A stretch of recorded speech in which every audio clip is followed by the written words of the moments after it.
ഗസയിൽ ഹമാസിനെ തൂത്തെറിയാൻ വേണ്ടി ഇസ്രായേലിനെ സഹായിക്കാൻ പാകിസ്ഥാന്റെ സൈനികർ എത്തുന്നു, പാകിസ്ഥാൻ സൈനികരെ അയക്കാൻ തയ്യാറാകുന്നു എന്ന വാർത്തകൾ നമ്മൾ സോഷ്യൽ മീഡിയയിലും ചില ചാനലുകളിലും ഒക്കെ കേൾക്കാൻ സാധിച്ചിട്ടുണ്ട്. യഥാർത്ഥത്തിൽ വസ്തുത എന്താണ്? ഗസയിലെ വെടിനിർത്തലിന്റെ ഭാഗമായി അവിടെ വിദേശ സൈന്യത്തെ എത്തിക്കുക എന്ന ഒരു കാര്യം അവിടെ ചർച്ച ചെയ്യപ്പെട്ടിട്ടുണ്ട്. എന്നാൽ ഹമാസ് ഈ വിദേശ സൈന്യത്തെ എല്ലാം തള്ളിക്കളയുകയാണ് ചെയ്തിട്ടുള്ളത്. അവസാനമായി ഹമാസ് തുർക്കിയുടെ സൈന്യത്തെ അംഗീകരിക്കുന്നു. തുർക്കിയുടെ സൈന്യം ഉണ്ടായിരിക്കണം ഈ വിദേശ സൈന്യത്തിൽ നിന്നാണ് ഈ ഹമാസ് ആവശ്യപ്പെടുന്നത്. അതേസമയം നെതന്യാഹു നഖശിഖാന്തം എതിർക്കുകയാണ് ചെയ്തിട്ടുള്ളത്. Netanyahu hints at opposition to any Turkish force in Gaza.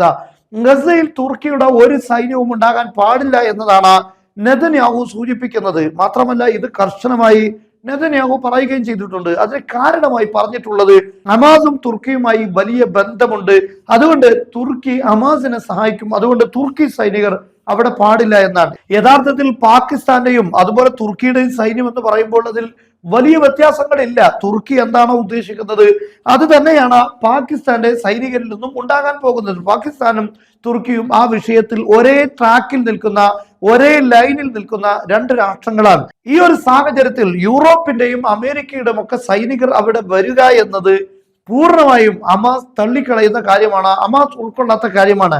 അതേസമയം മാത്രമല്ല, എത്രത്തോളം യുടെ സൈന്യത്തെ പോലും നിലനിർത്തുന്നത് ഹമാസ് തള്ളിക്കളയുന്ന കാര്യമാണ്. അതേസമയത്ത് തുർക്കിയുടെ സൈനികർ വരുന്നതിൽ ഹമാസിന് പ്രശ്നമില്ല എന്ന് ഹമാസ് അറിയിക്കുന്ന സാഹചര്യത്തിലാണ് അത്തരമൊരു നീക്കമുണ്ടാകുന്നത്. അതെല്ലാം യഥാർത്ഥത്തിൽ ഇതര സൈനികർ വരുന്നതിന് പകരം ആ സ്ഥാനത്ത് തുർക്കിയുടെയും അതുപോലെ പാകിസ്ഥാന്റെയും ഒക്കെ സൈന്യം എത്തുക എന്നതാണ്. എന്നാൽ നെതന്യാഹു ഇസ്രായേൽ പൂർണ്ണമായും അത് തള്ളിക്കളഞ്ഞതുകൊണ്ട് തന്നെ തുർക്കിയുടെ വിദേശകാര്യമന്ത്രി ഈ ചർച്ചയിൽ, അതായത് വെടിനിർത്തൽ കരാറിൽ പങ്കെടുത്ത രാഷ്ട്രങ്ങളുടെ എല്ലാ വിദേശകാര്യമന്ത്രിമാരുടെ യോഗം വിളിച്ചിരിക്കുകയാണ്. നെതന്യാഹുവിന്റെ ഇത്തരത്തിലുള്ള നീക്കങ്ങൾ അത് വെടിനിർത്തൽ കരാർ ലംഘിക്കാൻ വേണ്ടി അല്ലെങ്കിൽ അത് നടപ്പിലാകാതിരിക്കാൻ വേണ്ടിയുള്ള നീക്കങ്ങളാണ്. അതേസമയത്ത് തുർക്കിയുടെ സൈനികർ അതിൽ ഉണ്ടാകുമെന്ന ഉറച്ച തീരുമാനമാണ് തുർക്കിയുടെ ഭാഗത്തുള്ളത്. തുർക്കി അവിടെ വരുമ്പോൾ സ്വാഭാവികമായും ഇസ്രായേലിന്റെ തൊട്ടടുത്താകുമ്പോൾ ഈ സൈന്യത്തിന് ഇസ്രായേലിന്റെ നീക്കങ്ങളെ നിരീക്ഷിക്കാനും ഇസ്രായേലിന്റെ പല നീക്കങ്ങളെയും മനസ്സിലാക്കാനും തുർക്കിയുടെ ടെക്നോളജികളെല്ലാം വെക്കുമ്പോൾ അതിന് സാധ്യമാകും.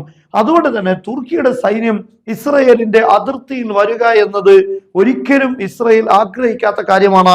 അത് പാകിസ്ഥാൻ സൈന്യമാണെങ്കിലും കാര്യങ്ങൾ അങ്ങനെ തന്നെയാണ്. യഥാർത്ഥത്തിൽ ചില വിദേശത്തുള്ള ചില മീഡിയകളുടെ പ്രചാരണങ്ങളാണ് ഇത്തരത്തിലുള്ള ആ വാർത്തകൾ നമ്മുടെ ഈ ചാനലുകളിലൊക്കെ വരാനുള്ള പ്രധാനപ്പെട്ട കാരണം. യഥാർത്ഥത്തിൽ സൈന്യത്തെ അയക്കുന്നു എന്ന് പറയുമ്പോൾ അത് ട്രംപിനെയും നെതന്യാഹുവിനെയും സപ്പോർട്ട് ചെയ്യാൻ വേണ്ടിയാണ് എന്ന ധാരണകളാണ് യഥാർത്ഥത്തിൽ ഇത്തരം വാർത്തകൾക്ക് കാരണമായിരിക്കുന്നത്. യഥാർത്ഥത്തിൽ വസ്തുത അതല്ല. ഈ സൈന്യത്തെ സ്വീകരിക്കാൻ ഹമാസ് തയ്യാറാണ്. അതേസമയത്ത് ബ്രിട്ടന്റെയോ അല്ലെങ്കിൽ മറ്റുള്ള ചില UAE പോലുള്ള അറബ് രാഷ്ട്രങ്ങളുടെയോ ഈ സൈനികരെ ഗസയിലേക്ക് എത്തിക്കുക എന്നത് അതിനെ ഹമാസ് പൂർണ്ണമായും തള്ളിക്കളയുകയും എതിർക്കുകയും ചെയ്യുകയാണ് നിലവിൽ ഉണ്ടായിട്ടുള്ളത്.